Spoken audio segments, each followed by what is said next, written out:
Esta é a equipe da Expedição Bioceânica. Gilberto Lima, Guimarães Júnior, Valdec de Souza, Hamilton Medeiros. Eles se juntaram para uma viagem de sonhos.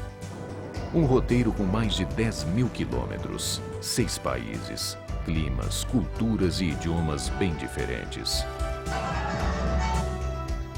E também uma certa dose de aventura. A viagem começa por Campo Grande, no Mato Grosso do Sul. As ruas largas e as árvores frondosas das avenidas são como marca registrada da cidade. Na rodovia, os primeiros quilômetros já avisam que esta é a grande planície pantaneira. A monotonia da estrada só acaba com a passagem dos caminhões carregados de soja. Esse é o caminho que leva aos portos do Atlântico. A expedição viaja no sentido contrário, rumo a Porto Murtinho, na fronteira com o Paraguai. A temperatura é tão alta que o calor chega a embaçar a vista. O consolo para o viajante vem com a brisa do final da tarde. Um espetáculo de cores no pôr do sol do centro-oeste brasileiro.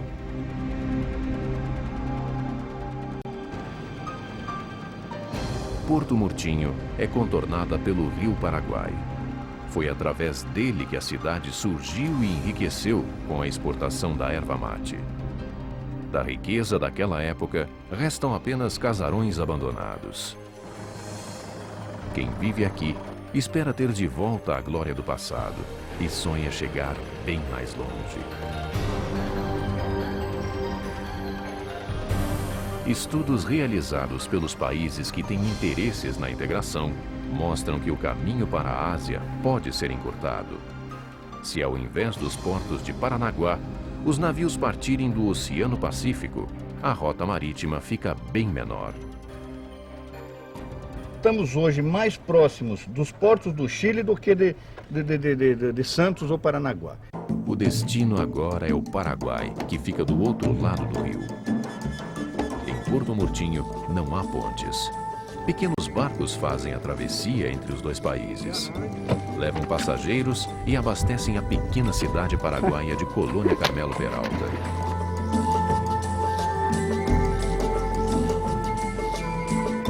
Carros e caminhões atravessam de balsa. Para a equipe, um breve momento de descanso. Hora de conversar, de planejar detalhes da viagem e também hora de se despedir do Brasil. Não poderia haver despedida melhor. A balsa segue silenciosa pelas águas do Rio Paraguai em direção ao sol. Tudo é tão bonito que parece fazer parte de uma pintura. Imagens que vão ficar para sempre.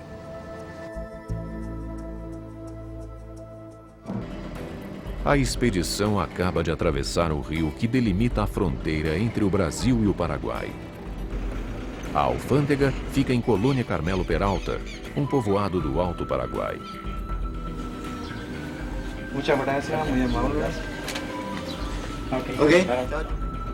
Aqui começa o Chaco Paraguaio, uma das regiões mais desconhecidas da América do Sul. Coberto pela savana, em massa florestal, o Chaco só perde para a Amazônia no continente. Assim como a floresta, ele tem sido rapidamente devastado. A Grande Planície ocupa mais da metade do Paraguai e invade também a Bolívia, Argentina e o Brasil. Apesar do tamanho, o Chaco é hostil. Menos de 5% da população do país mora aqui. O solo não é bom para a agricultura. E a água é salgada, imprópria para o consumo humano. Os moradores precisam armazenar a água na estação das chuvas. Para mim não é suficiente porque, já te digo, meu rio é chico. Para cruzar esta imensidão desabitada sem perder o rumo, só mesmo com a ajuda de quem conhece o lugar.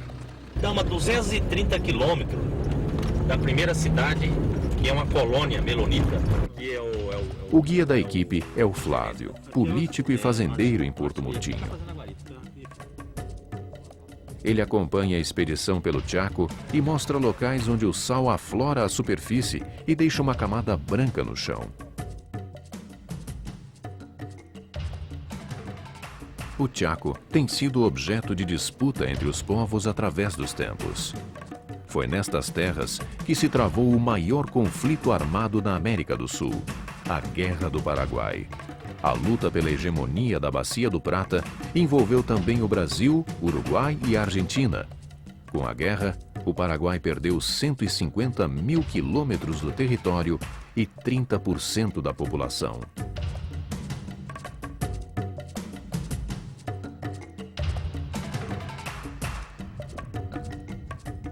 A região ainda guarda vestígios de uma outra luta. Em Fortim Boquerón, um parque preserva o cenário de uma das batalhas da Guerra do Chaco.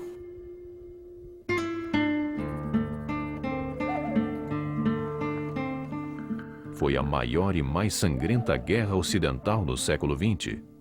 Depois de perder a saída do Pacífico para o Chile, a Bolívia voltou os olhos para o rio Paraguai em busca de acesso aos oceanos. Lutou também por acreditar na existência de petróleo nos solos paraguaios.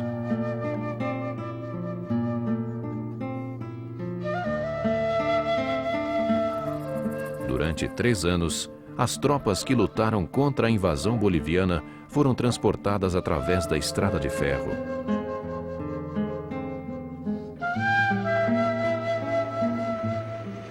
Nas aldeias indígenas, as cenas dos conflitos ainda estão vivas na memória dos mais velhos.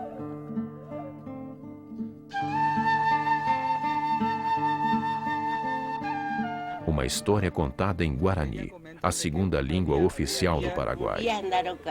No comían el día porque se realizaban la batalla y ellas tenían que meterse en el pozo para que no tengan impacto de balas. Entonces ellos tenían que esconderse en el pozo.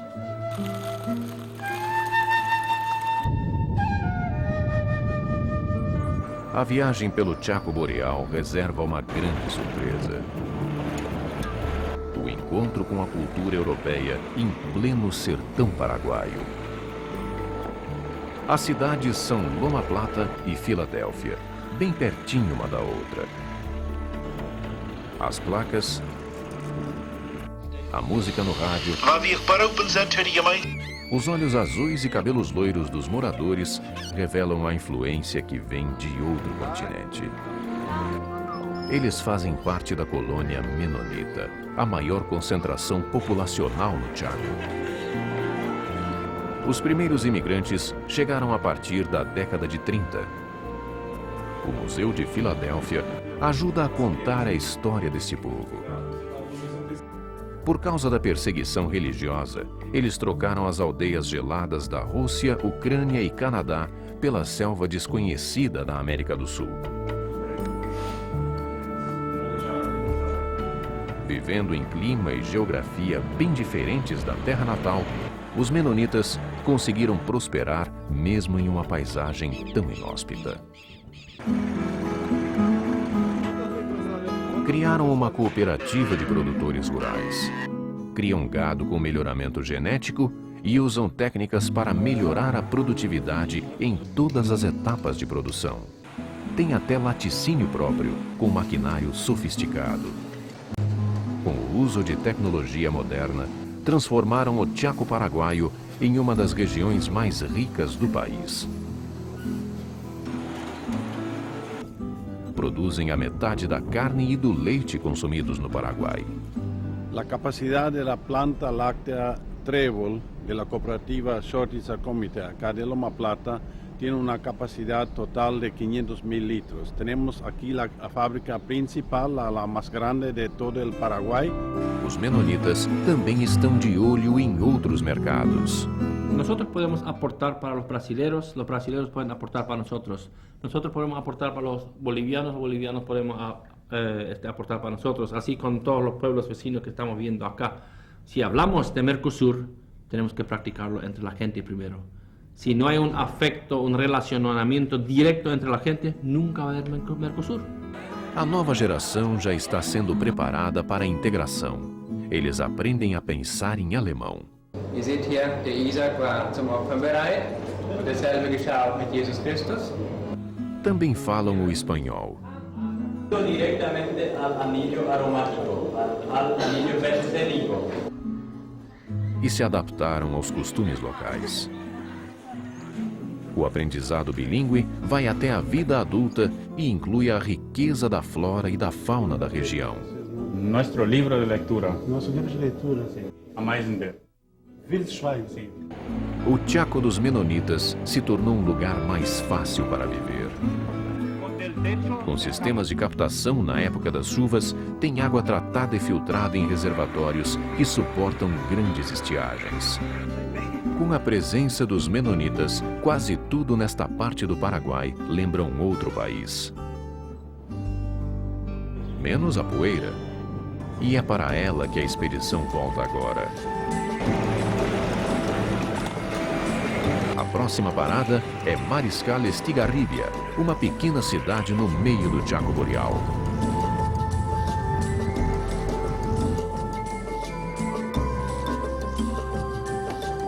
Do trajeto já percorrido, a equipe enfrenta agora um dos piores trechos. O lugar é conhecido como Picada 500. São 200 quilômetros de uma estrada que mais parece uma trilha no meio da mata. E o que é pior, coberta por uma poeira muito fina. A sensação é a de atravessar uma nuvem de talco.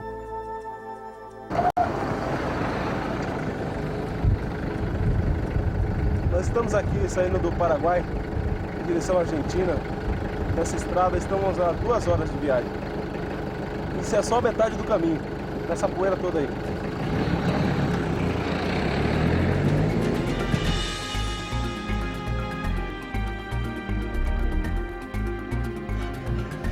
A estrada some no meio do pó.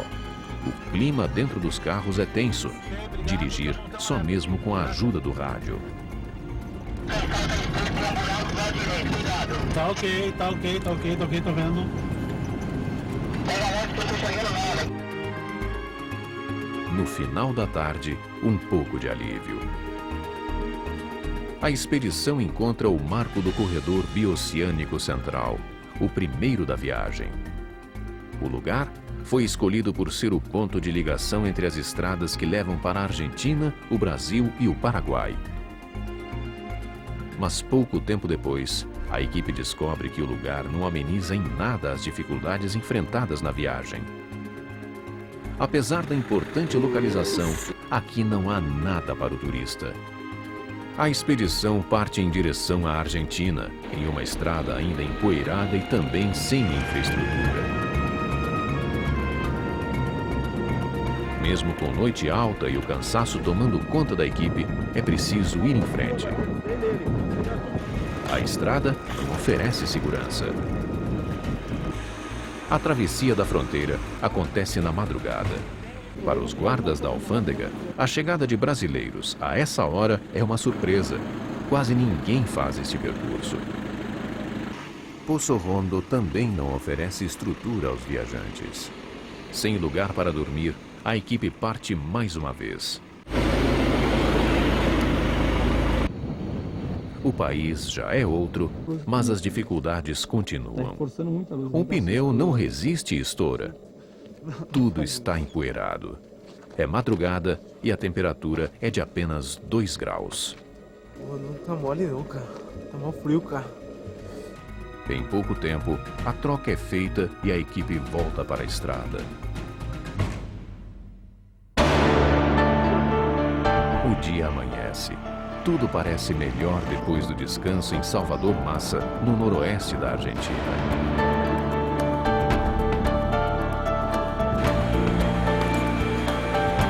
É hora de tirar a poeira, lavar os carros e recomeçar. A expedição vai cruzar a Argentina em direção aos portos do Pacífico, no Chile. No próximo trecho, a estrada é pavimentada. O cenário também é outro. e muitas são as expectativas. Afinal, eles ainda têm pela frente mais de 9.000 quilômetros de paisagens diferentes para percorrer.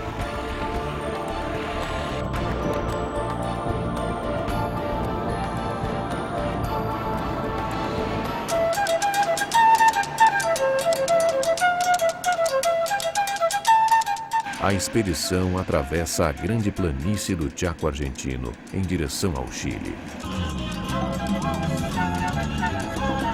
O Chaco vai ficando para trás.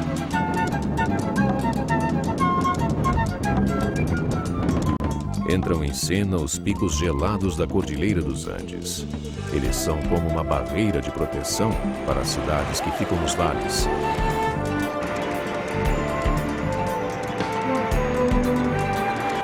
Esta é San Salvador de Jujuy, no noroeste da República Argentina. Um lugar tranquilo, cercado por recantos ecológicos que atraem turistas de todo o país.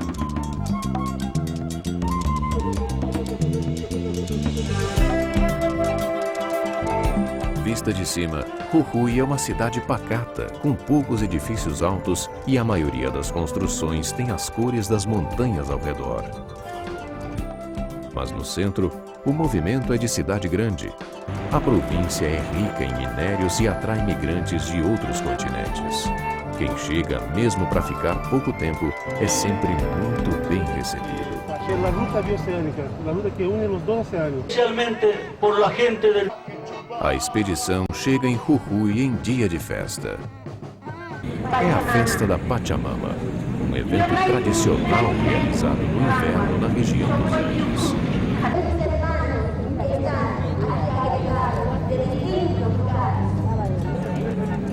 Pachamama para os andinos é a terra, a mãe, uma deusa que oferece todas as coisas que os mantém vivos. Para agradecer tudo o que recebem através dela, cantam e dançam.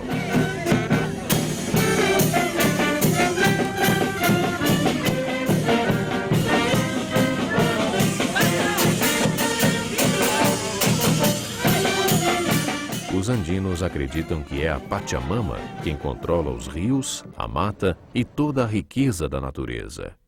É ela quem permite boas colheitas. Em agradecimento, fazem oferendas, devolvem para a terra um pouco do melhor que ela produziu no campo ou na indústria. Em Jujuy, o ritual inclui até cigarros.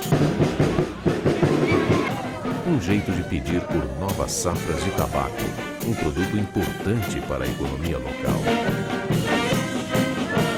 Nosotros sentimos que de ella venimos y a ella vamos, y que todo lo que tenemos, nuestro trabajo, lo que tenemos puesto, lo que comemos, la función que cumplimos en nuestra sociedad es la función que la Madre Tierra nos quiere dar. A festa toma conta das ruas, enche tudo de alegria. E é assim nas grandes cidades, pelas aldeias, em todos os cantos do país.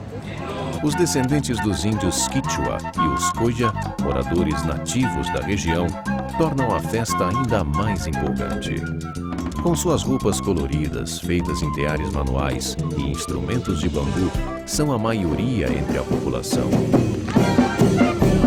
Para quem vem de longe, é difícil não se contagiar com a força da cultura andina.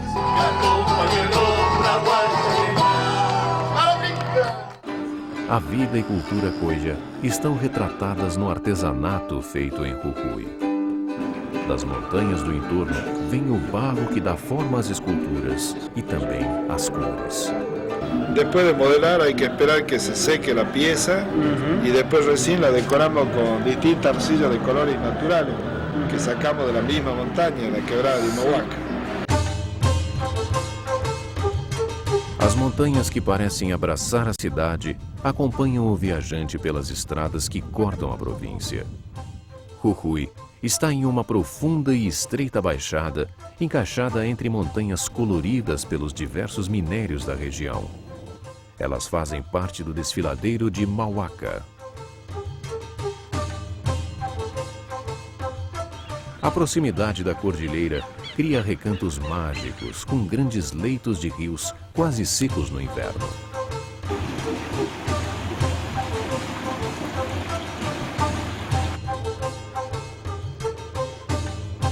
A paisagem tem outros contrastes, como as lagunas de águas cristalinas que tomam conta dos vales.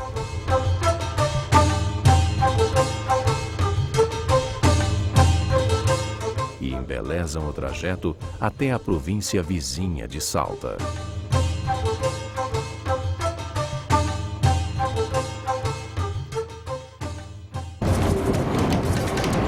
Salta, capital da província de mesmo nome, é a maior cidade do norte da Argentina. A cana-de-açúcar, o tabaco e a indústria de papel movimentam a economia.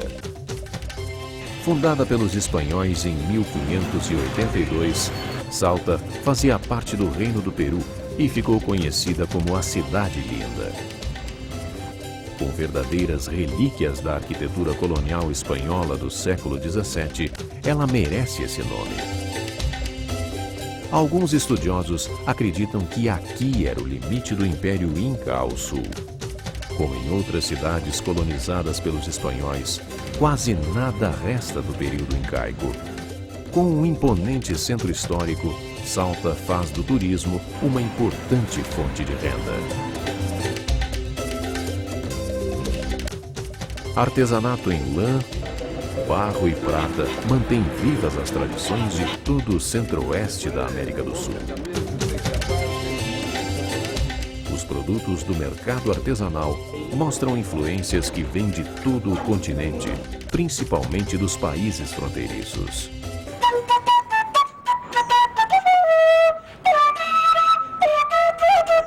A comida regional é outro atrativo para os turistas que chegam à cidade. A equipe foi para perto do forno conhecer alguns dos principais pratos típicos. Esto vendría a ser tamales. Tamales. Después tenemos acá el locro. Es maíz, poroto, tiene carne, tiene cerdo, tiene carne vaca, chorizo español, tripa, huesito salado.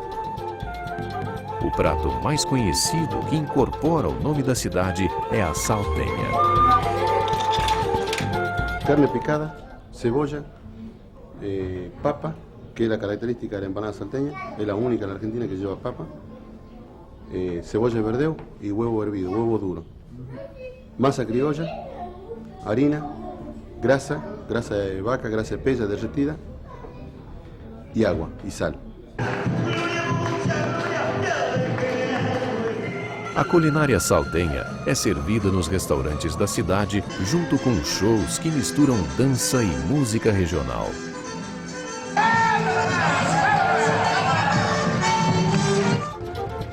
A riqueza cultural da cidade é motivo de orgulho para quem vive aqui. Os moradores querem se integrar ainda mais com os países vizinhos.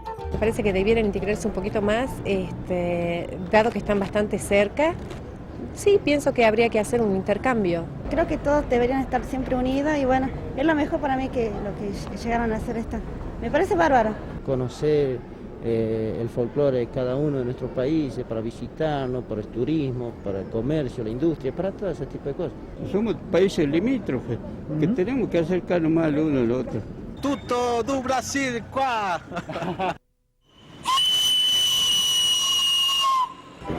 Antes de voltar para a rota do corredor bioceânico, a expedição vai conhecer um dos maiores atrativos de Salta, o Trem das Nuvens.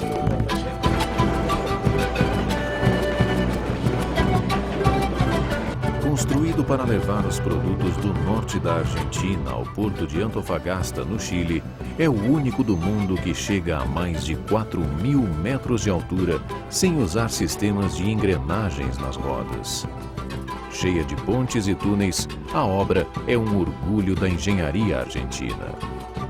Para subir, usa artifícios como o zigue-zague, que faz a composição ganhar altura indo para a frente e para trás em ramais paralelos de trilhos. O passeio turístico vai de Salta, a menos de 1.200 metros de altitude, até o viaduto Polvorilla, a uma altura de 4.220 metros. São 14 horas de viagem em um percurso que vale a pena. Da janela, enquanto o trem sobe, o viajante vê a mudança de vegetação. As árvores dão lugar aos cardones, cactos gigantes que chegam a 4 metros de altura.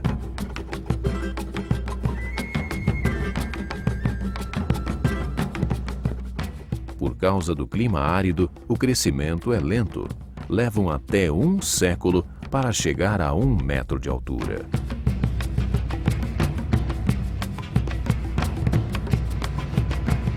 Acima dos 3.000 metros, nem mesmo os cactos resistem. A aridez do altiplano é tamanha que só deixa crescer ali plantas rasteiras como a parra brava, um arbusto que alimenta as lhamas e tinge de amarelo toda a paisagem.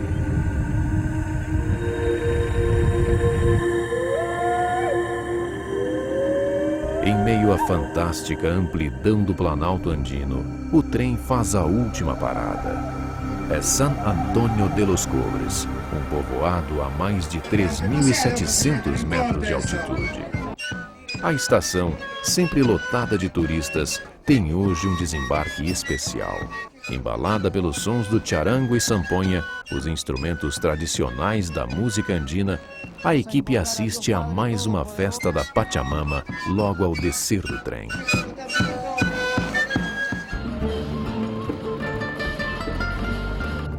A expedição retoma o corredor bioceânico central em direção ao Chile. Ainda faltam quase 500 quilômetros para chegar à fronteira. A companheira de viagem agora é esta serra. Uma intrigante formação geológica que tem as cores do arco-íris.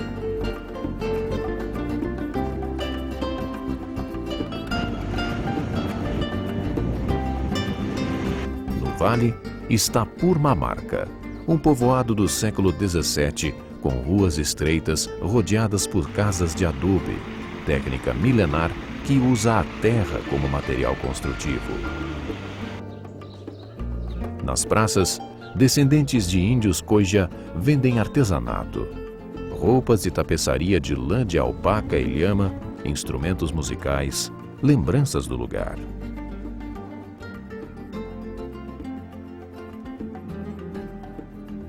O turismo é a principal fonte de renda do lugar, e não é para menos. Purmamarca ocupa um dos recantos mais bonitos da Argentina. Tenemos los cerros 7 colores, que todos los conocen, todo el mundo. También tenemos el algarrobo histórico que está acá, que tiene aproximadamente 400 años, y el cabildo histórico que también son declarados Patrimonio Nacional. De volta para a estrada e para o encanto das montanhas de Purmamarca. Aqui começa a subida mais vertiginosa da viagem, um lugar conhecido como Cuesta del Ipán. Em poucos quilômetros, a equipe passa dos 2.200 metros de altitude para 4.170. Esta é a Rota 52, estrada que corta o vale estreito de Purmamarca e parece levar o viajante para o céu.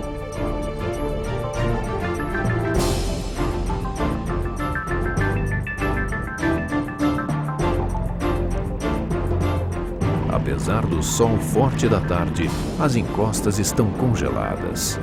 Os riachos formam grandes blocos de gelo que parecem escorrer pela montanha. Gelo. A ver. Joder. A equipe está um pouco mais abaixo agora, a 3.300 metros de altitude. De longe, uma faixa branca tinge a linha do horizonte. Aos poucos, a vegetação rasteira vai se cobrindo de branco como se recebesse flocos de neve e forma uma cena irreal. Um grande deserto branco em plena cordilheira.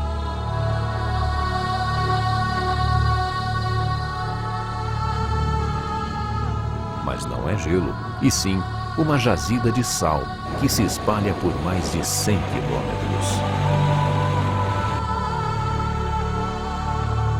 meio da planície brilhante, uma surpresa.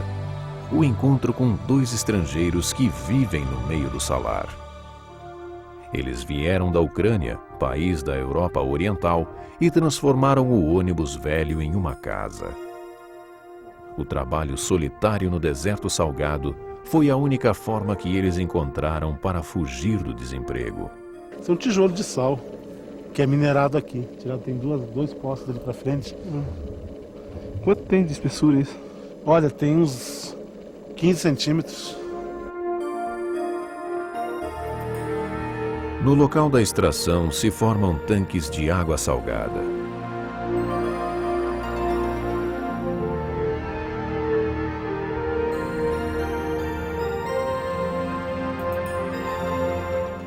Bem pertinho do salar está Susques, onde funciona o único posto de abastecimento da região.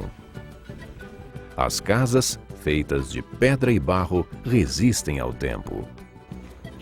Esta igreja é do século XVI e tem sinos que vieram de Cusco, a antiga capital do Império Inca no Peru. Para todo lado que se olha, a vista é deslumbrante.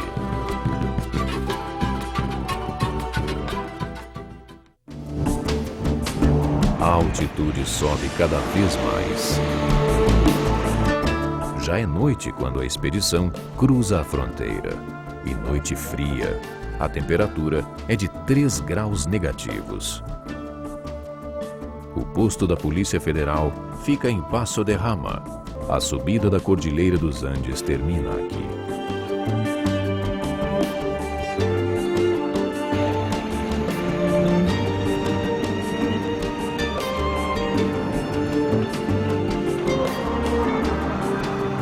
No Chile, a primeira parada é San Pedro de Atacama, um dos mais importantes destinos turísticos da América.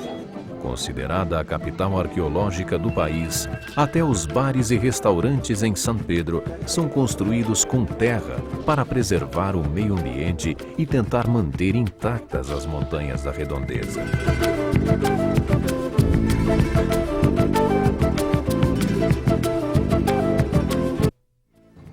Apesar da calorosa noite chilena, é durante o dia que o lugar encanta os visitantes. Arte, artesanato e cultura estão por toda a parte. A arquitetura da cidade mistura estilos e influências dos povos que passaram por aqui através dos séculos. E na cidade onde não chove nunca, as ruas são de terra. San Pedro está a 2.436 metros de altitude e é emoldurada pelo imponente Licancabur, um cone nevado que domina o vale a quase 6.000 metros sobre o nível do mar.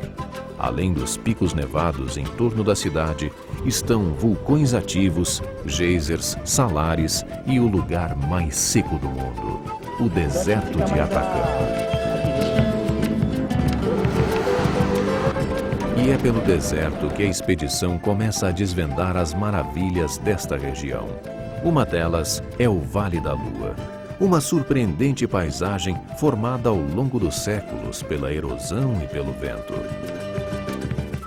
Parece mesmo que no solo estão as crateras da Lua, cobertas em pequenos pontos pelo sal. Com a ajuda de um guia, a expedição percorre galerias de antigas minas de salitre, um minério que gerou riquezas para esta região no início do século XIX. A entrada dos longos corredores que se abrem dentro da montanha são como portas que emolduram a beleza do lugar. Em todos os lados, o olhar encontra sempre a grandiosidade das montanhas que cercam o vale. Nem mesmo a presença dos turistas consegue diminuir a força que a natureza impõe ao lugar. O Vale da Lua é o lugar mais estéril do planeta.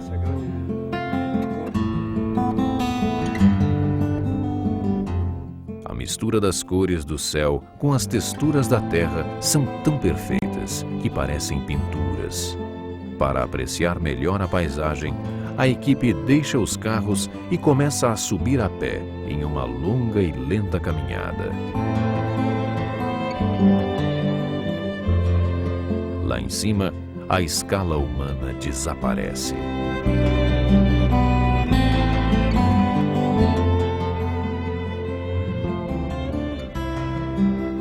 A capa rígida de sal esconde um grande lago que aflora em alguns pontos. A água cria contrastes maravilhosos com as montanhas estéreis do vale ao redor. As lagoas formadas sobre o sal são habitadas pelos flamingos. Esses pássaros espetaculares dominam as águas nas partes mais baixas dos salares. No dia seguinte, bem cedo, a equipe parte em direção a outro ponto turístico muito procurado em São Pedro de Atacama, os geysers. Água que brota do centro da Terra a uma temperatura muito alta. Para apreciar a magnitude deles, é preciso subir a mais de 4.300 metros de altitude. Para subir aqui, para fazer essa imagem, tem que fazer um esforço muito grande, porque aqui falta oxigênio e nós estamos a 4.600 metros acima do nível do mar.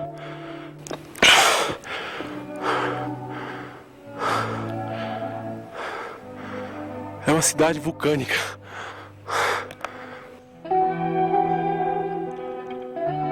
Entre 6 e 8 da manhã, os geysers ficam ainda mais bonitos. Aquecida pela atividade vulcânica, que chega até 85 graus centígrados, a água jorra mais forte, ultrapassando os 10 metros de altura. Turistas aproveitam a temperatura da água para preparar o café da manhã. Quanto tempo leva para cocinar o hoje? 30 minutos. 30 minutos? Ao mesmo tempo que o vapor sobe do centro da Terra, os carros vão se cobrindo de gelo. Aqui tá quente, ó. Quente. E aqui do lado, ó, a água tá congelada, ó.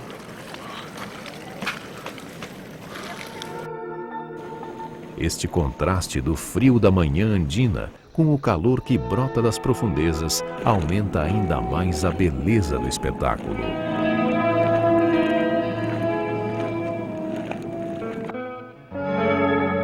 Os mais corajosos nadam em piscinas de águas termais. Eu nunca vi ante um geyser. Estes son buenos, la piscina también es bonita así, con agua, bueno, bien cargada en azufre. I think there is no words. I mean, it's just fantastic, and I've never had such a feeling, because you just, switch off from everything, from work.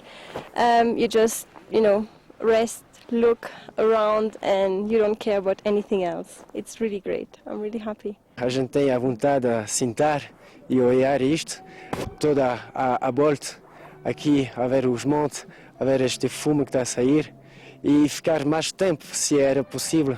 Mas o que se passa é que temos que seguir o caminho.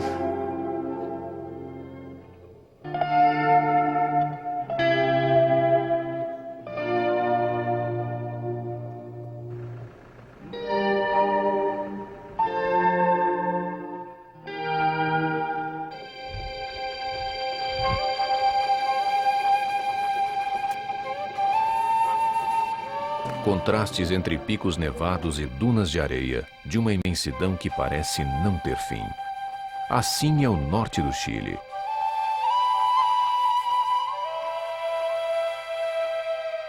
A expedição bioceânica segue em direção aos portos do Pacífico. Na maior parte do caminho, a paisagem é dominada pelo deserto de Atacama. As grandes dunas de areia vão desde a Cordilheira dos Andes até as margens do oceano, formando o deserto mais seco do planeta. Olhando assim, fica difícil imaginar como é possível sobreviver aqui.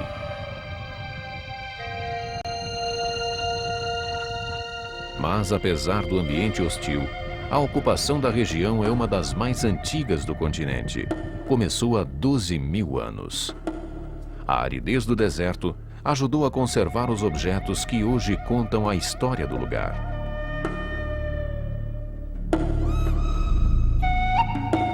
Eles fazem parte do acervo dos museus da região. Este é o San Miguel de Azapa, em Arica, com mais de 25 mil objetos catalogados.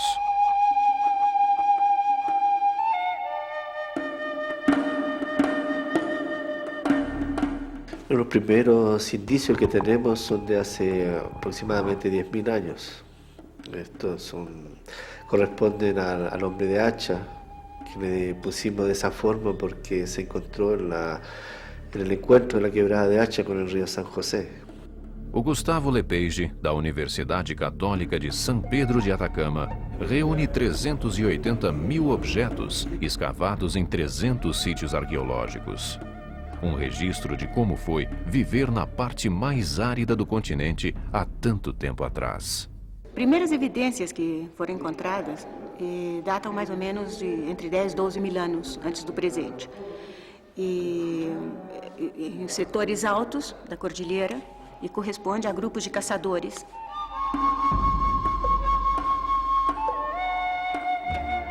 Maquetes expostas no museu mostram como viviam os chinchorros, os primeiros habitantes da costa chilena. Um povo nômade que se dedicava à caça e à pesca. Apesar da forma simples de vida, tinham rituais sofisticados para sepultar os mortos, como a mumificação. Conhecidas como múmias negras, são as mais antigas já encontradas no mundo.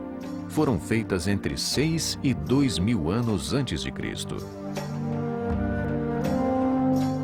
Muitas estão intactas, preservadas pela aridez do deserto do Atacama. E, sem dúvida, estão entre os maiores tesouros guardados nos museus da região. Estudos revelam que a cor das múmias é resultado do material usado pelos pescadores no processo de mumificação. Os órgãos eram retirados e as cavidades preenchidas com argila. Como o solo da região tem óxido de manganês, as múmias ficaram escuras. Hay muchas variantes, pero en términos generales consistía en dejar el esqueleto del individuo completamente libre, sin materia orgánica. Luego el esqueleto era puesto en forma rígida con maderos al lado de cada extremidad. Un madero al lado del brazo, por ejemplo, y luego embarrilado con cordelillos de fibra vegetal. Una vez el esqueleto estaba rígido, el cuerpo se remodelaba con arcilla. Es una arcilla sin cocer, por eso que estos cuerpos son tan frágiles. A argila também era usada para diferenciar o sexo e esculpir o rosto.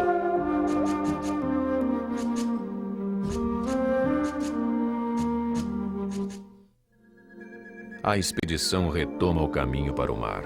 A estrada volta a cruzar o deserto de Atacama. Sombras, texturas e relevos dão ritmo à monocromia das montanhas de areia. No altiplano do norte chileno, construções abandonadas bem pertinho da estrada chamam a atenção do viajante. São cidades inteiras construídas ao lado de antigas minas de salitre, um tipo de nitrato encontrado no solo, usado desde a época pré-colombiana como fertilizante. No século XVII, passou a ser utilizado pelos espanhóis como matéria-prima para a pólvora negra usada nas minas do vice-reino do Peru. Mas só 200 anos depois, o produto começa a ser extraído industrialmente. No início do século XIX, o salitre chegou a ser o principal produto da economia do país. A exportação em larga escala para a Europa trouxe o rápido desenvolvimento do norte do Chile. A produção do salitre sintético na Alemanha, a partir de 1930, acabou com o ciclo chileno.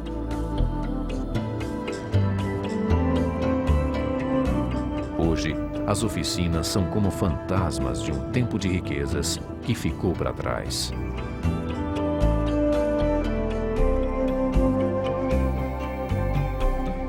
Pampa União, na imensidão desértica da região de Antofagasta, é um retrato deste passado. Aqui, funcionavam mais de 50 bordéis, um teatro e um ginásio de boxe. Agora, através das filas de casas sem telhados, portas ou janelas, o vento faz ressoar melodias bem diferentes das que embalavam os tempos de glória e fartura do lugar.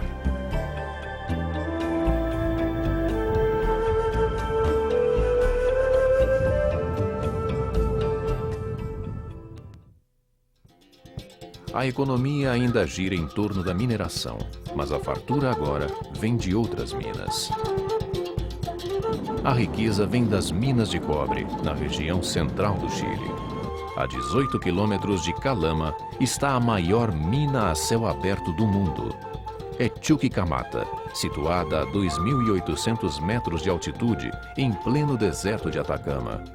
É explorada por uma empresa estatal que faz desde a extração até o refino do cobre. Chuquicamata é conhecida desde antes dos Incas, mas a exploração do minério só começou no final do século XIX. Daqui, saem mais de 600 mil toneladas de cobre por ano. A visão da jazida principal da mina é impressionante. Uma cratera de quase 1.000 metros de profundidade.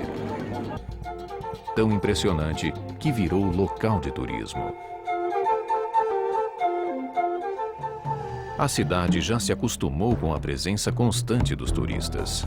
Eles lotam as praças com coretos antigos e modernos, onde o cobre é o elemento principal. Esculturas lembram a época da exploração manual do minério.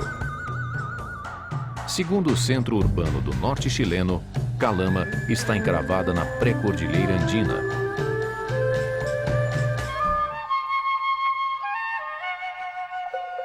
É pelo caminho do cobre que a expedição chega ao Pacífico.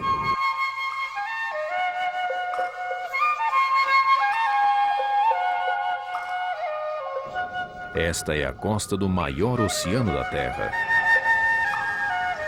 Só no Chile, são 6.435 quilômetros de praias e muita beleza natural. E muitos portos. É daqui que é exportada a produção de Chuquicamata e de outras minas da região, e até de outros países. Estes trilhos ligam o Chile ao coração da América. Esta posição tão privilegiada já foi motivo de disputa no passado.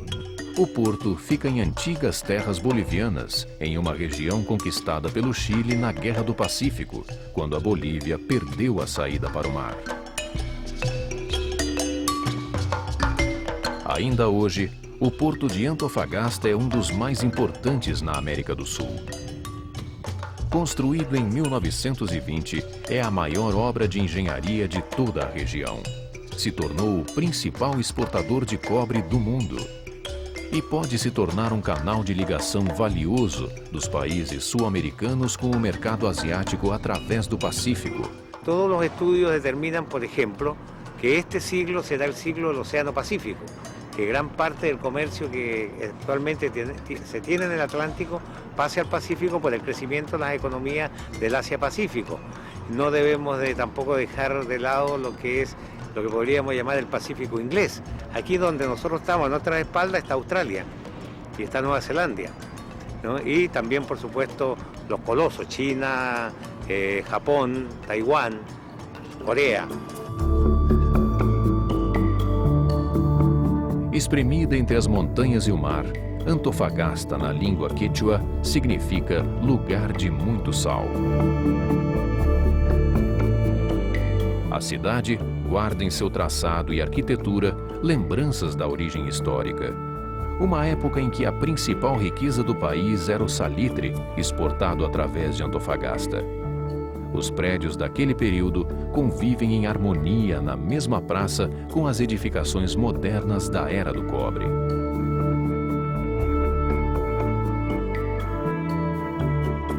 Apesar de cercada por tanto mar, o clima desértico domina esta parte do país. a água é escassa e percorre 400 quilômetros para chegar até aqui. Os produtos agrícolas consumidos em Antofagasta vêm do sul do país. A falta de frutos da terra é compensada pela abundância da vida no mar. No mercado de pescadores, que fica no centro histórico da cidade, vendedores anunciam fartura e diversidade. ¡Ay, choro, ay, choro! ¡Dorado, dorado, dorado, dorado, dorado! Peixes, mariscos, frutos do mar, tudo pode ser comido ali mesmo, no mercado.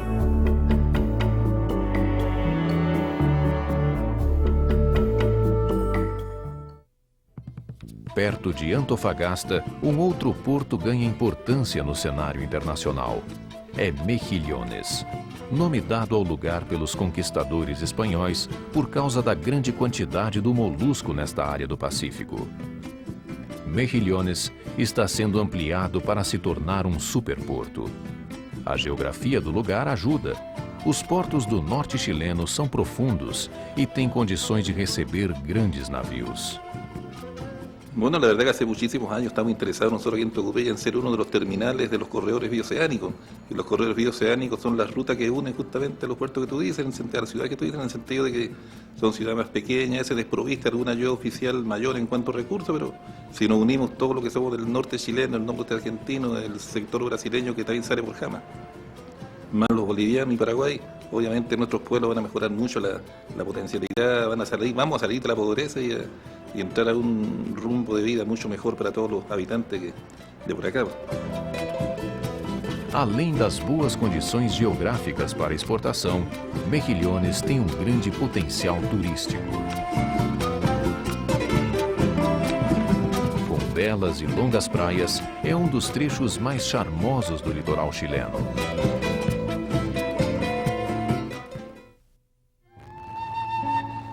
A expedição bioceânica volta para a estrada para conhecer outros portos chilenos. A vista que se tem na costa do Chile e do Oceano Pacífico é sempre uma surpresa agradável.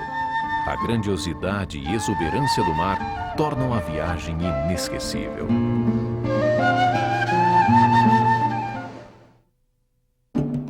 Seguindo para o norte, em direção ao Peru, estão Tocopilla, Iquique e Arica.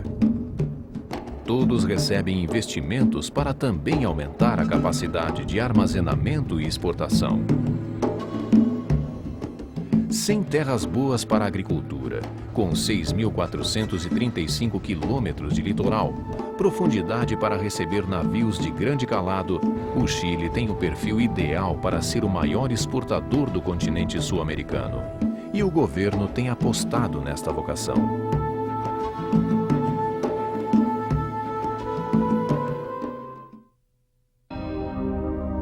Mesmo antes dos benefícios que devem vir com os investimentos, a cidade de Iquique já tem áreas cosmopolitas, fruto da exportação e do comércio internacional que acontece através da Zona Franca.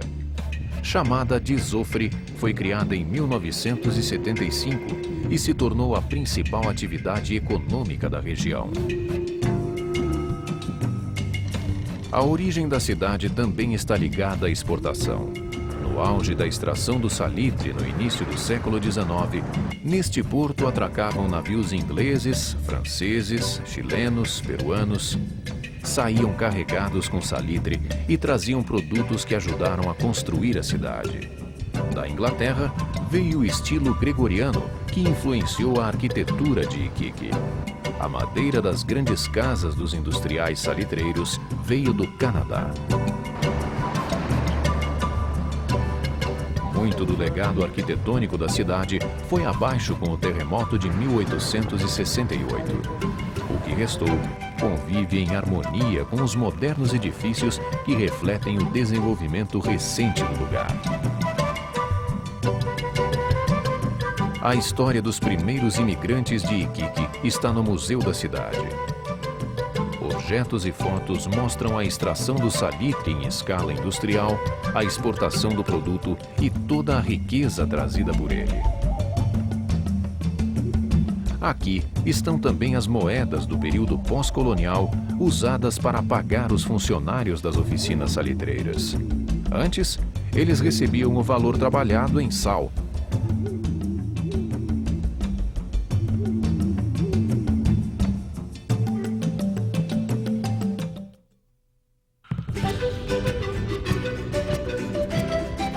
A expedição bioceânica continua a viagem através da costa chilena. O próximo destino é o porto de Arica, bem pertinho da fronteira com o Peru. Na estrada, o encontro com caminhões carregados que buscam a saída para o mar é sempre certo. Antes de chegar ao último porto do Chile, no Pacífico, a equipe se distancia do oceano e se volta mais uma vez para a imensidão do deserto de Atacama. Vai em busca das marcas deixadas pelos antigos povoadores desta região em pleno deserto.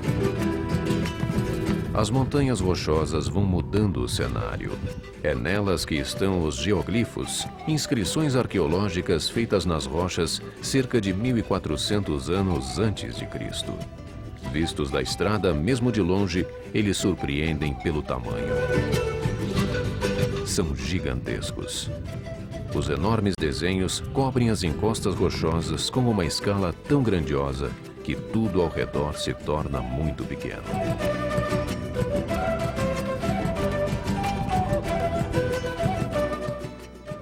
Com traços instigantes e figuras que lembram homens, animais e formas geométricas, os geoglifos ainda hoje provocam polêmica sobre o seu significado.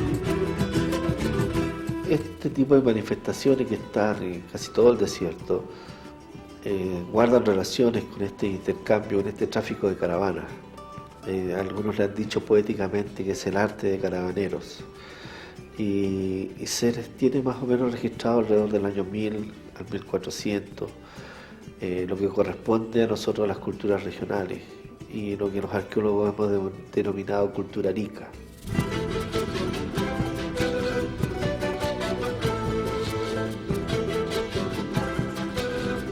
A expedição segue em direção ao Pacífico. O trajeto é o mesmo, e apesar de tantos séculos depois, a intenção em diminuir distâncias, superar barreiras e chegar cada vez mais longe continua atraindo o ser humano.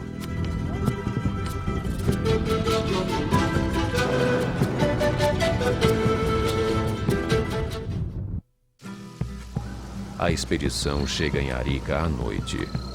A vida noturna agitada mostra que a cidade também segue a vocação turística de outras situadas no norte chileno.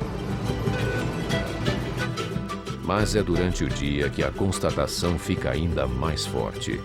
Belas praias, a amplidão do mar e a ecologia preservadas são grandes atrativos em Arica. Não só aqui, mas em toda a costa chilena, a geografia ajuda na vocação exportadora do país e é também um grande incentivo ao turismo. Não há como passar por aqui sem se encantar com a paisagem. Seja da terra ou do mar.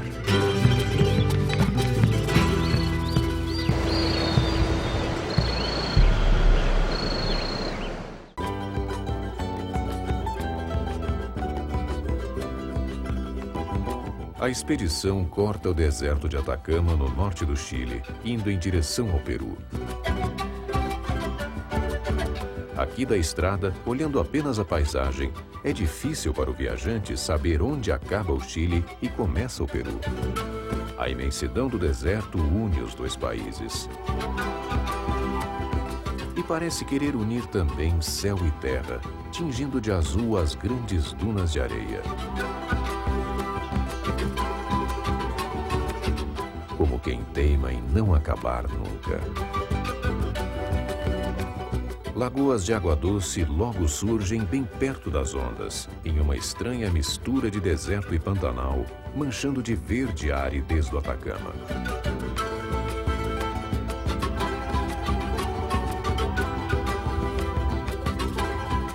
A A mudança na paisagem avisa que o viajante já trafega em solos peruanos.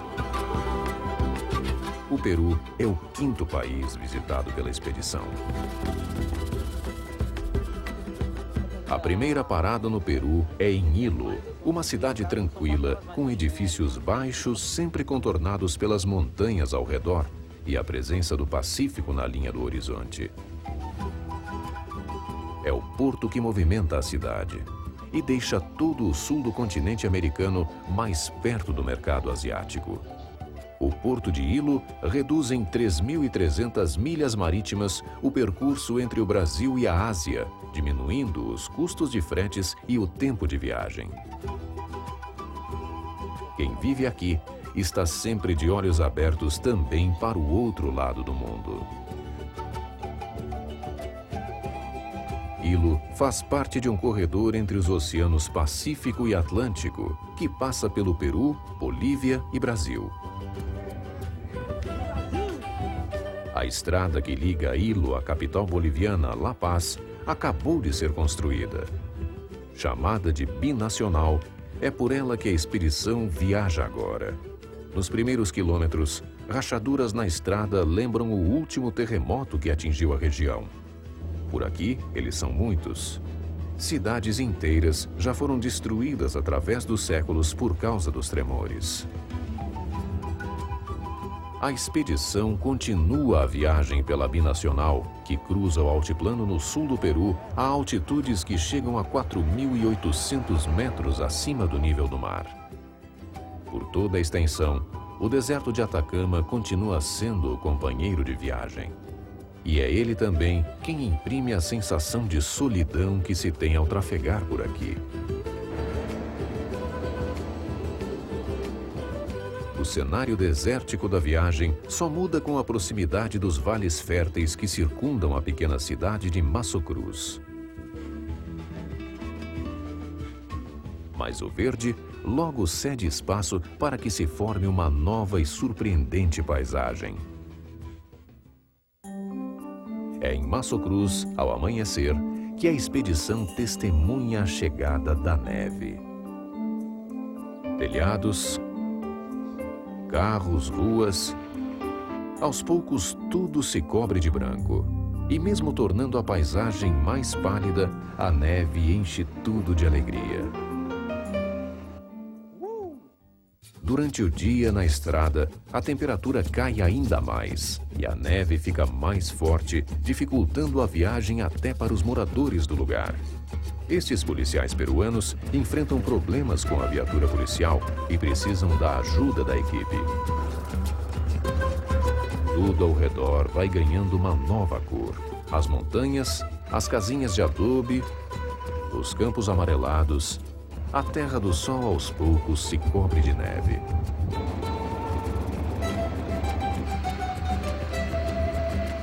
A neve dificulta ainda mais a vida dura dos camponeses do lugar. Nesta época, eles se desdobram para cuidar dos rebanhos e abastecer as casas com alimentos para enfrentar longos invernos. Depois de percorrer 100 quilômetros entre muita neve, a expedição chega em Desaguadero, bem na fronteira com a Bolívia. O lugar fica a 3.800 metros de altitude e está às margens do Titicaca, o lago navegável mais alto do mundo e também um dos maiores. São 8.400 quilômetros quadrados de área. Mais da metade, 55%, ficam no lado boliviano e o restante no Peru. No povoado às margens do lago, os moradores vivem de artesanato. Construções lembram a herança do Império Inca. Segundo uma das muitas lendas do lugar, aqui nasceu a civilização Inca. Os Incas adoravam o sol, a quem chamavam de Senhor de todas as coisas. Teria sido às margens do Titicaca que o Criador fez os povos e todas as nações que existem na Terra. E acreditam que foi do lago que emergiram os filhos do sol, Manco Cápac e Mama Oclo, que, amando do pai, saíram em busca de terras férteis e fundaram Cusco, a antiga capital do Império Inca.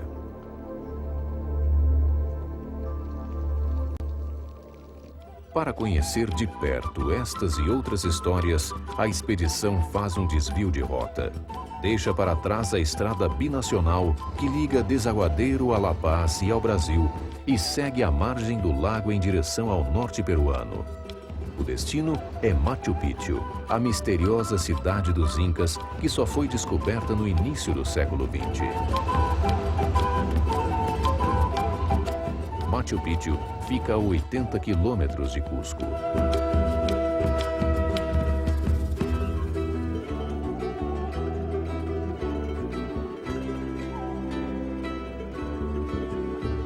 A viagem até Cusco é maravilhosa.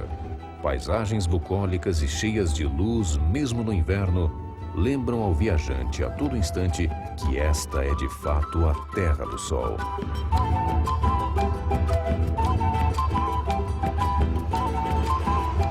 Cusco, situada a 3.000 metros de altitude nos Andes, é a cidade habitada mais antiga da América. Andar por estas praças e ruas é também passear pela história. A cidade é considerada a capital arqueológica do Peru. Fundada pelos Incas, durante 5 séculos, este foi o centro de um império que dominou grande parte da América do Sul. Apesar de terem realizado proezas em todos os campos do conhecimento, os Incas se tornaram presas fáceis dos espanhóis. Eles chegaram ao Peru em 1532 e fizeram questão de deixar marcas por onde passaram. Em todas as cidades conquistadas, construíram a Plaça de Armas, uma praça com a catedral cercada por palácios administrativos. A de Cusco, além da grandiosidade das arcadas coloniais, guarda histórias de todo um povo. Foi aqui, nesta praça sempre cheia de turistas, que em 1572 morreu o último dos líderes incas. Era o fim também de uma das mais avançadas civilizações da América pré-colombiana. As grandes obras da colonização espanhola no Peru foram feitas com a destruição do legado dos Incas. Monumentos incaicos inteiros foram destruídos a mando do líder espanhol Francisco Pizarro. Com o material, construíam igrejas e conventos monumentais para tentar impor o catolicismo. A Plaça de Armas era um local de culto ao Deus Sol. Apesar de toda a riqueza cultural do lugar, o que mais atrai os turistas em Cusco é a proximidade com Machu Picchu, a cidade sagrada dos Incas.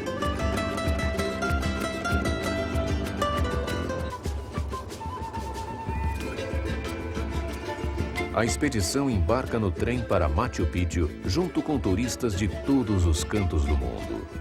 Para quem não quer se aventurar em caminhadas que duram dias pelas trilhas incas, este é o único meio de transporte.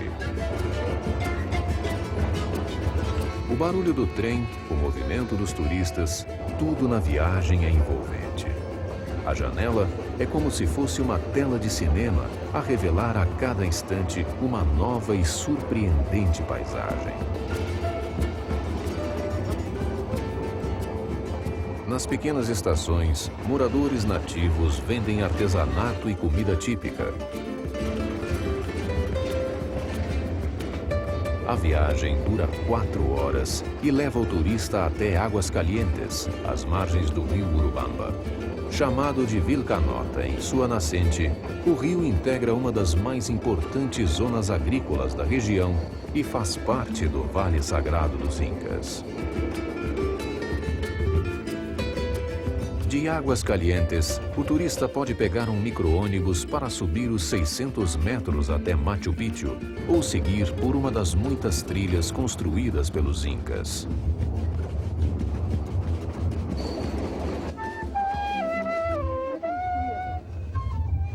São caminhos de pedra muito bem construídos que durante séculos ficaram submersos e protegidos pela floresta.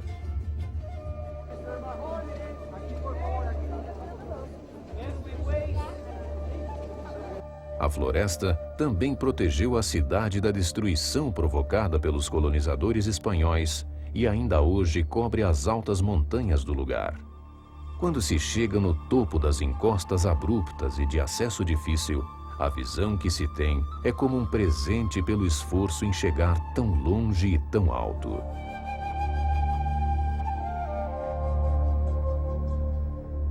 A cidade esteve coberta pela mata durante séculos e só foi descoberta em 1911 pelo explorador americano Hiram Bingham.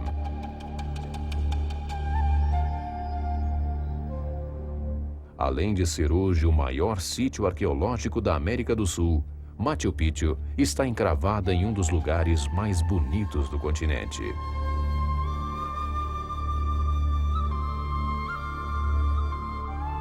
Logo na chegada à parte mais alta está o Portão do Sol, chamado de Inti Punku. Daqui dá para ver a cidade inteira, com os setores residenciais, administrativos, religiosos e agrícolas.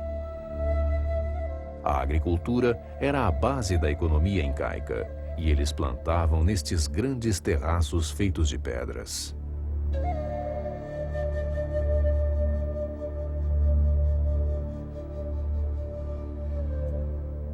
Tudo aqui foi construído com pedra, sem nenhum tipo de cimento ou argamassa. Os sistemas de encaixes dos incas são tão precisos que muitas construções já resistiram a grandes terremotos. Não se sabe ao certo quando Machu Picchu foi construída e nem mesmo por quê. São muitas as teorias para explicar a função da cidade. Universidade da elite inca, lar de sacerdotisas dedicadas a estudar e cultivar plantas medicinais e mágicas. A verdade permanece encerrada entre as paredes de pedra e os terraços gramados espalhados sobre morros cercados de paredões magníficos.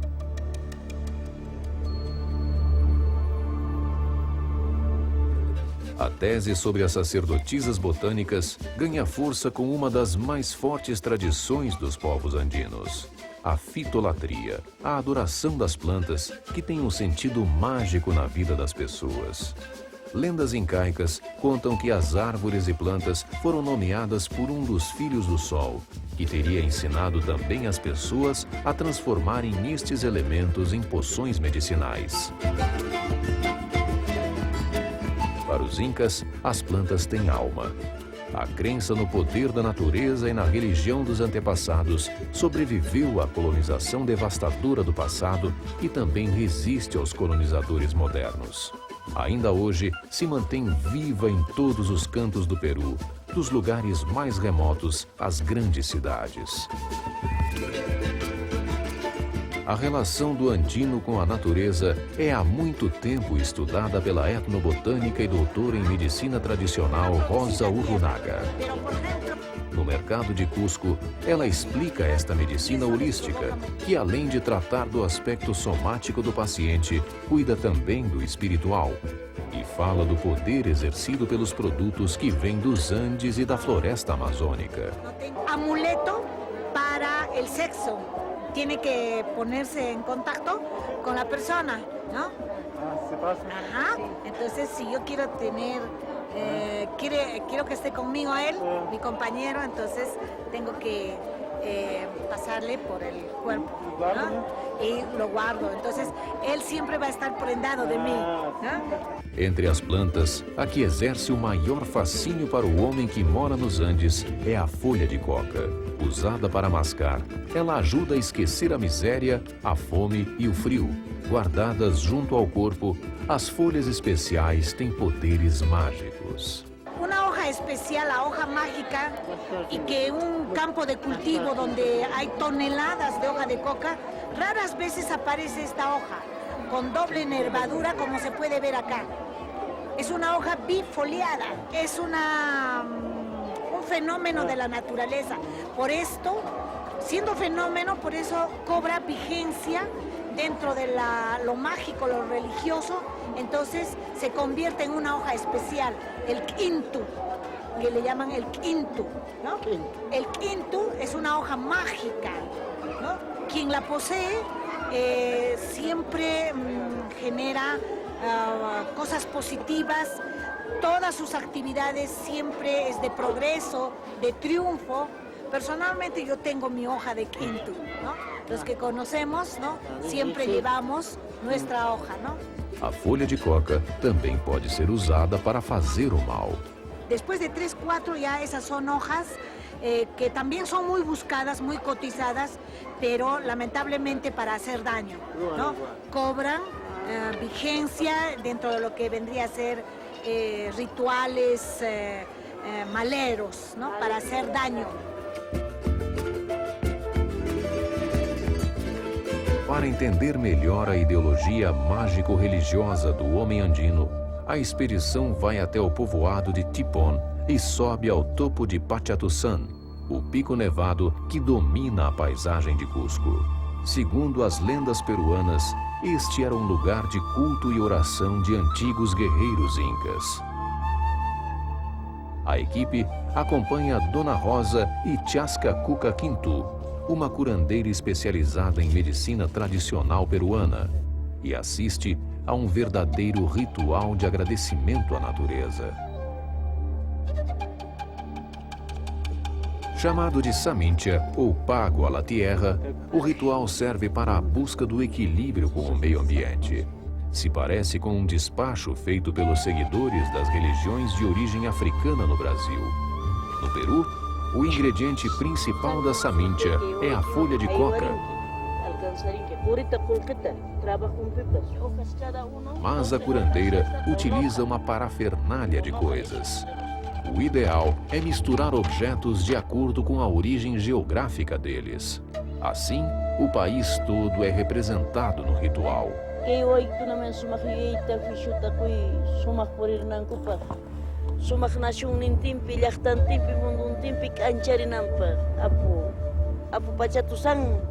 No ritual, a terra recebe de volta tudo o que a região produziu de melhor. Esta relação de respeito e equilíbrio com a natureza é a mesma que se vê na festa da Pachamama, realizada em toda a Cordilheira dos Andes. Uma ideologia que também norteou a civilização inca. Siempre ha existido ese afán del hombre andino de mantener un equilibrio de relación con su entorno, y lo hace a través de una doctrina, la doctrina de la reciprocidad. Tienen un pensamiento o filosofía de ver la vida, un tipo de cosmovisión mágico, religioso. Para ellos, todo el contexto de su vida, todas las actividades que realizan a diario, están regidas por su creador, el dios Huiracocha.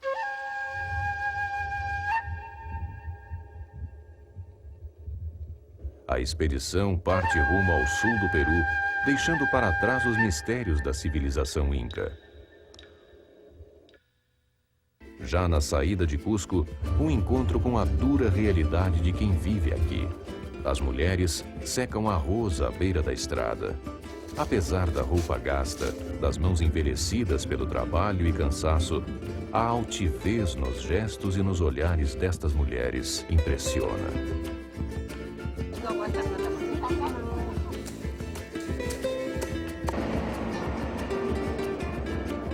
A última cidade visitada pela expedição no Peru é também a mais curiosa. O que chama a atenção em Juliaca não são os picos nevados nem tesouros arqueológicos tão comuns em todo o país, mas o estranho meio de transporte adotado pela população. Aqui, todo mundo circula de triciclo, essa bicicleta esquisita com 3 rodas que disputa espaço com os carros nas ruas da cidade.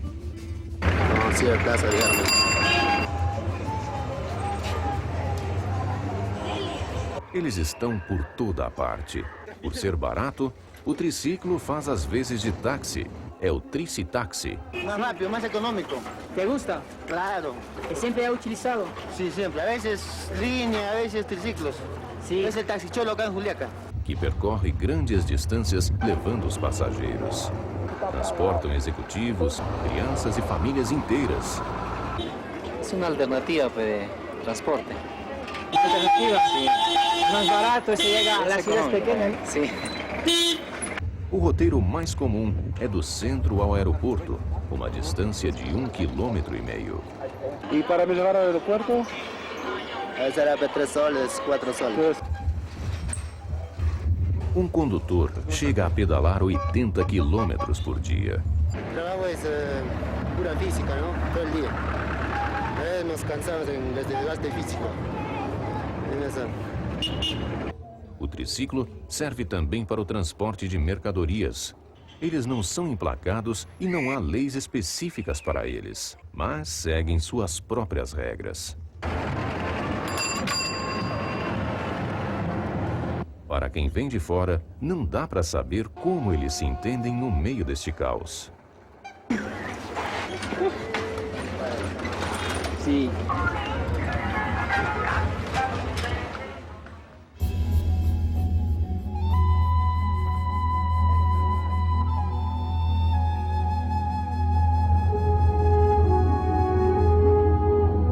A imensidão do lago Titicaca toma conta do olhar. Reflete tons mais azulados que o próprio céu. E se cobre de verde, com a presença de plantas aquáticas.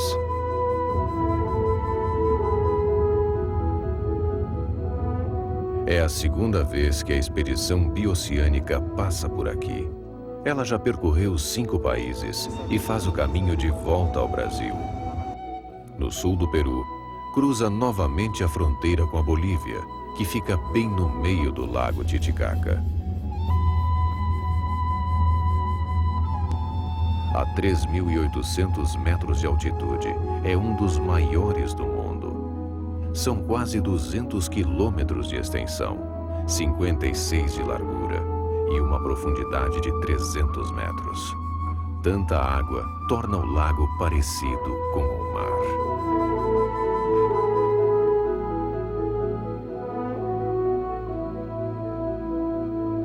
Encravada entre vales, às margens do Titicaca, está Puno, a maior cidade da região. Apesar de guardar alguns sítios arqueológicos, a maior atração do lugar está sobre as águas frias do lago. É Urus, o arquipélago de ilhas flutuantes que atrai turistas do mundo todo para cá. As ilhas são feitas de totora, um junco que cresce nas partes mais rasas do lago quando a profundidade não passa dos 40 metros. E são habitadas por descendentes de povos incaicos que mantêm vivas as tradições do lugar.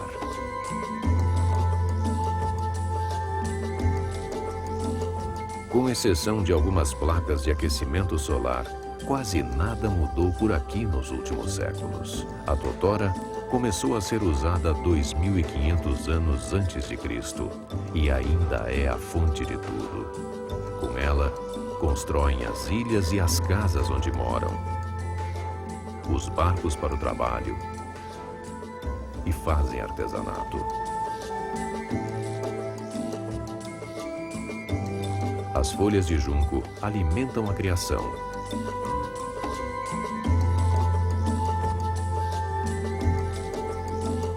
Hay que pelar. E as raízes também servem para saciar a fome dos homens. Blanco de comemos nosotros. Se come así crudo? Sí, como fruta. Es de totora nuestro fruta. A totora é uma planta nativa do lago. Se corta es de profundidad. Ajá, sí, sí. Este es de palo para profundidad. Y para llegar abajo, ¿no? Para abajo el palo tiene que ser hasta acá nomás. Y así agarrar, ¿no? Este porte, el cuchillo acá.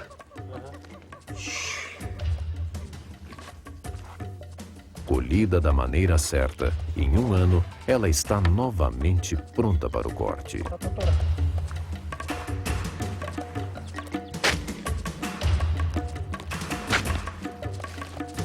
A cada 15 dias, eles colhem totora para a manutenção das ilhas flutuantes. Como as camadas inferiores apodrecem e afundam, elas precisam ser renovadas sempre para manter os 2 metros de espessura.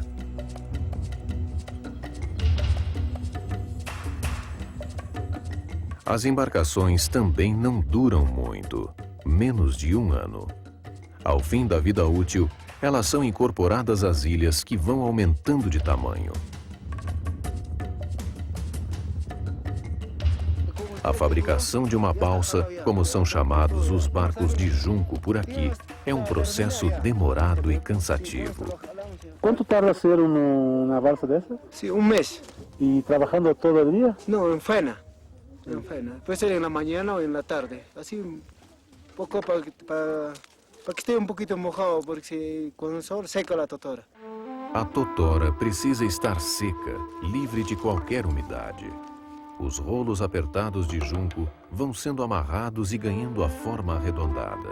É um trabalho coletivo que exige a ajuda de uma pessoa só para manter a balsa erguida. Quando estão prontas, recebem um adorno na proa que lembra animais dos Andes. A balsa fica parecida com as embarcações vikings, antigos povos navegadores.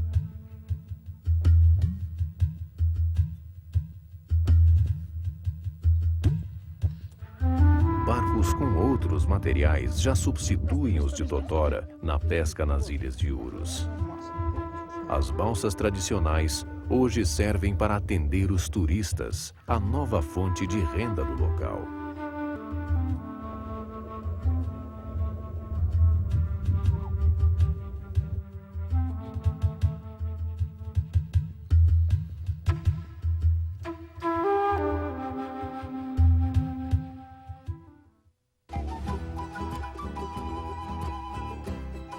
A expedição volta para a estrada. Seguindo para o sul, retoma a Binacional, estrada que liga os portos do Pacífico a La Paz, capital da Bolívia e única em todo o percurso da viagem. É a maior cidade acima dos 3.600 metros de altitude e a capital mais alta do mundo. Aos pés do imponente Illimani, La Paz fica no fundo de um vale, cercada pela crista nevada da cordilheira de um lado e pela cidade de El Alto do outro. A altitude justifica o nome. São 4.100 metros acima do nível do mar. Uma enorme feira, realizada aos domingos, atrai gente de toda a redondeza.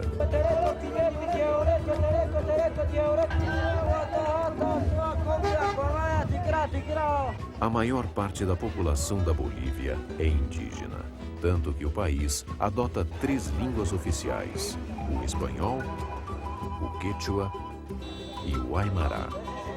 A história deste povo é marcada por conflitos e disputas territoriais. Esta região fazia parte do Império Inca e era conhecida como Alto Peru. Com a chegada dos espanhóis, os índios foram escravizados para trabalhar nas minas de prata. Foram 3 séculos de domínio e sofrimento. A independência veio com Simón Bolívar, líder que deu nome à Bolívia, mas não resolveu os graves problemas do país. Depois vieram as guerras. Na do Pacífico, a Bolívia perde o acesso ao mar para o Chile.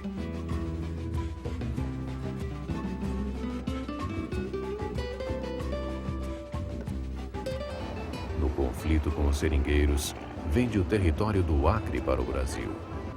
E na Guerra do Chaco, perde parte do território para o Paraguai.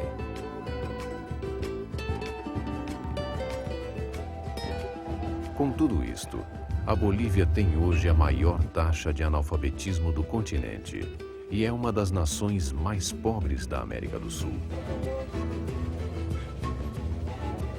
Na capital, a pobreza está mais presente na periferia, nos mercados e ruas populares.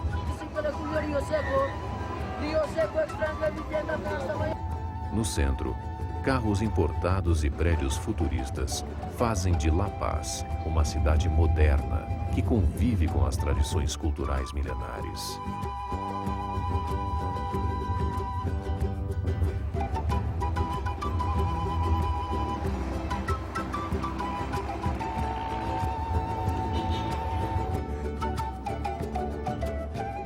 Para conhecer como viviam os povos antigos do altiplano boliviano, a expedição parte para Oruro, região de minas de prata e estanho. A cidade preserva a arquitetura barroca do século XVI. Com um rico artesanato, Oruro é considerada a capital do folclore boliviano.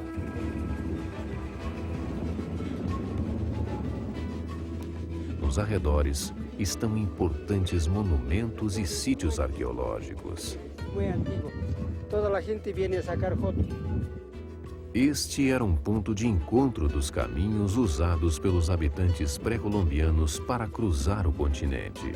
Um solo árido, um lugar cheio de lendas, considerado sagrado. Este lugar dice que era un lugar sagrado. Y aquí mismo carneaban la llama blanca con su sangre. Aquí le echaban carneando con su sangre. Entonces, ese tiempo las personas siempre venían aquí viendo la llama dar un sacrificio a Dios. Entonces, este es un lugar pisado. Nosotros escuchamos que toca charango, toca quina, toca, a veces suena lata, a veces escuchamos como mujer está gritando a una persona así, gritos ahí.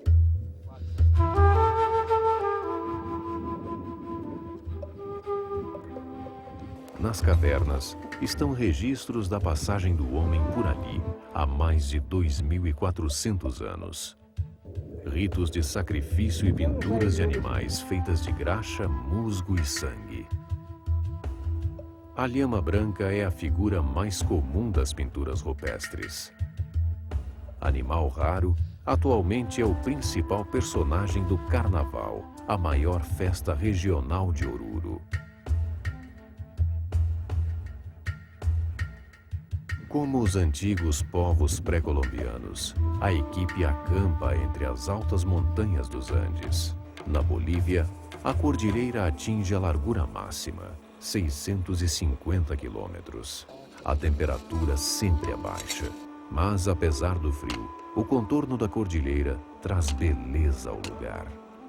Ao contrário do que contam as lendas, a noite é silenciosa e tranquila. A expedição bioceânica desce agora em direção a Cochabamba. Logo no início da viagem, a paisagem começa a mudar. Uma vegetação rala cobre o deserto, deixando para trás a aridez do altiplano. A temperatura também fica mais amena e a terra aqui é fértil. Ao longo da estrada, vestígios da antiga ocupação do lugar. Cada vez mais, as montanhas se cobrem de verde.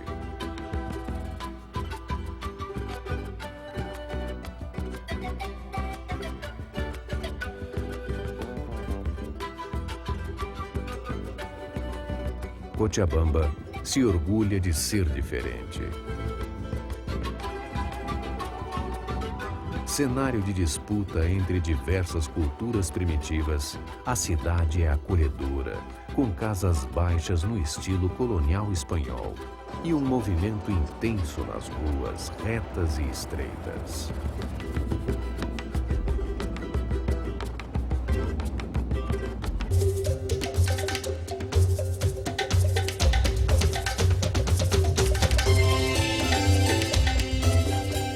De Cochabamba, a expedição segue rumo a Santa Cruz de la Sierra e sobe outra vez a cordilheira até as altitudes geladas dos Andes.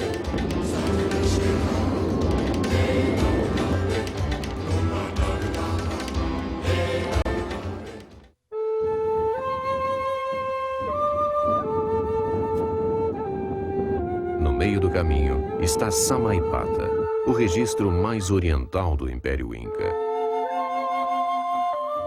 O que de longe parece ser apenas uma imensa rocha é o Forte de Samaipata, o centro de arquitetura rupestre mais importante da América Latina.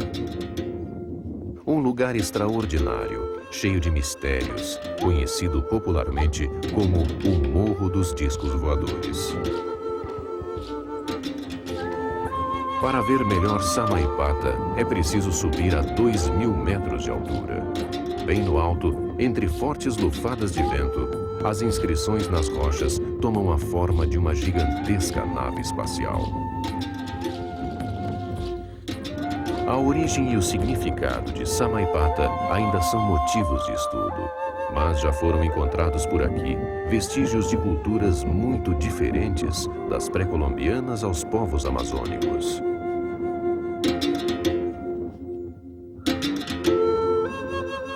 O guia mostra a maquete de Samaipata. São 12 hectares de área onde estão os supostos lugares de culto, residências, administração e até anfiteatro. En la parte baja hemos visto una casa grande que llaman la Callanca. En el de frente tenemos una plaza central, que será la plaza de los Incas, y otras construcciones que no hemos podido ver, que es la Ajiahuasi. Ajiahuasi quiere decir la casa de mujeres escogidas. Uma organização urbana que usava sistemas hidráulicos sofisticados para a época.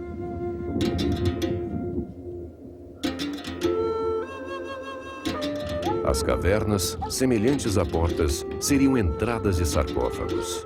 Puma, jaguar e serpente foram entalhados na montanha em uma proporção tão gigantesca que só se tornam visíveis muito longe do chão. Alguns estudiosos acreditam que túneis ligariam estas terras à sede do Império Inca, em Cusco. Cercado por tantos mistérios, Samaipata se tornou conhecido em todo o mundo e é tombado como patrimônio cultural da humanidade. E para quem não se importa com as tradições religiosas e místicas dos seus antigos habitantes, Samaipata é encantador. Um lugar de contemplação onde a natureza se impõe com grandiosidade.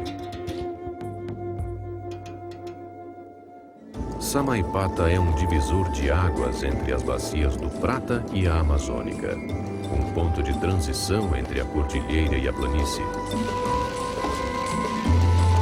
Da estrada, é possível acompanhar a mudança de paisagem. As montanhas ficam cada vez menores e mais verdes. A equipe viaja rumo a Santa Cruz de la Sierra, que também se divide entre a região montanhosa e a floresta. Com enormes extensões de selva, o lugar é considerado o paraíso tropical da Bolívia.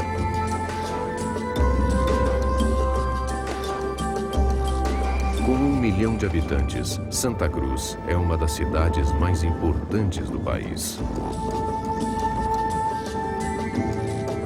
No centro, o moderno convive com a tradição centenária das construções hispano-americanas. O marco da conquista espanhola é esta praça central. Toda a cidade se desenvolveu a partir destes pilares coloniais e esquinas típicas.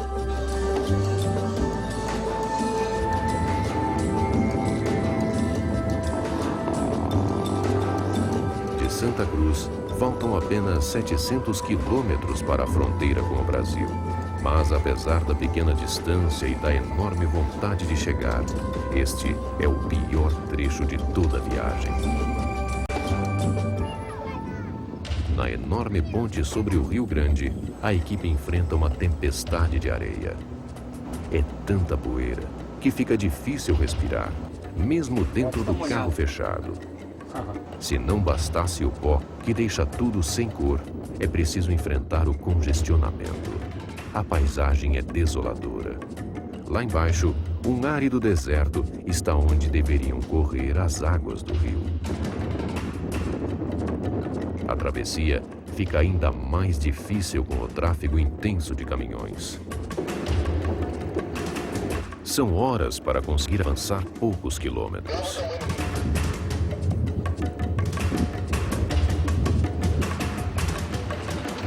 No final da tarde, cenas bucólicas tornam a viagem melhor. E o pôr do sol traz beleza para os viajantes que cruzam a estrada.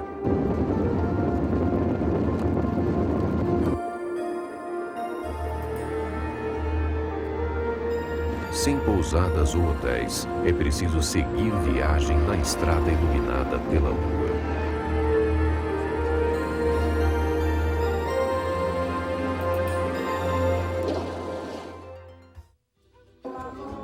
meio do caminho, San José de Chiquitos é a única opção de parada.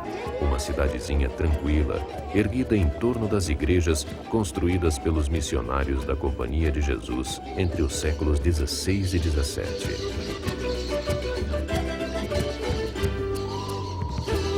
Eram 10 missões jesuítas que se estendiam da Argentina até esta parte do Oriente Boliviano.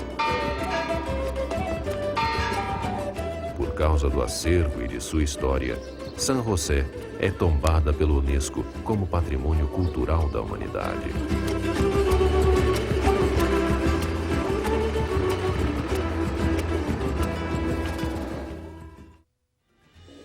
Depois do breve descanso, mais uma vez as dificuldades da estrada que liga a Bolívia ao Brasil. Na verdade, em alguns trechos, nem mesmo há estrada. É preciso trafegar ao longo da ferrovia, cruzando atoleiros e areais. Não se pode passar porque o caminho está muito feio, não? Aquí son 2 kilómetros, a más todavía. Pero aquí en nuestra zona, de Santa Cruz a Puerto Suárez, el camino, la carretera es sumamente feo, feísimo. A expedição segue viagem, passando por caminhões atolados na areia.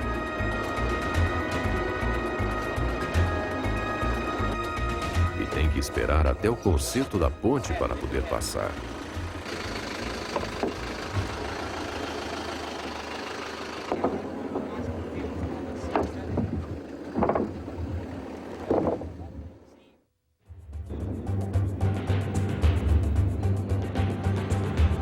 Na fronteira com o Brasil, encontramos novamente o Rio Paraguai, uma abundância de água que contrasta com a aridez do último trecho percorrido pela expedição. Ao longo do rio está o casario do Porto de Corumbá, no Mato Grosso do Sul. Os casarões centenários foram construídos com arquitetura e material importados da Europa. Nas avenidas e no centro da cidade, palmeiras imperiais são o retrato de uma época em que o rio transportava riquezas.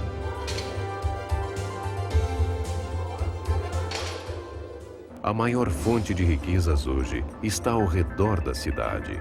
É o Pantanal Sul-Mato-Grossense, um dos principais destinos turísticos brasileiros que atrai gente de todos os cantos do planeta.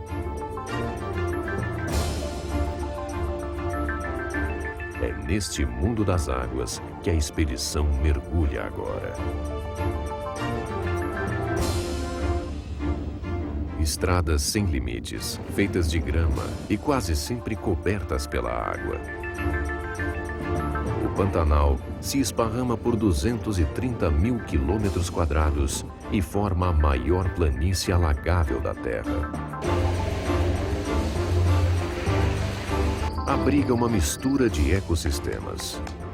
São campos, alagados e matas com influências que vêm da floresta amazônica, da caatinga e do cerrado. Cores, sons e formas diferentes se sucedem numa contínua explosão de vida. Pássaros, répteis, animais que formam um ecossistema de maior biodiversidade do mundo. Entre as aves, o tuiuiu é um dos que mais chamam a atenção. Com porte elegante, é considerado o símbolo da fauna pantaneira. Tucanos e araras, raros em outras regiões, são facilmente vistos por aqui. A riqueza da fauna é tanta que os animais são encontrados por todos os lados, a qualquer hora. Capivaras atravessam a estrada. Cervos do Pantanal tentam se proteger nos campos. Nos enormes pastos naturais, vive um dos maiores rebanhos do país. No meio de tudo isto está o pantaneiro, um homem que aproveita tudo que o lugar oferece. Sabe por onde galopar, porque conhece bem o regime de cheias e vazantes. Cria gado, toca berrante para tocar a boiada.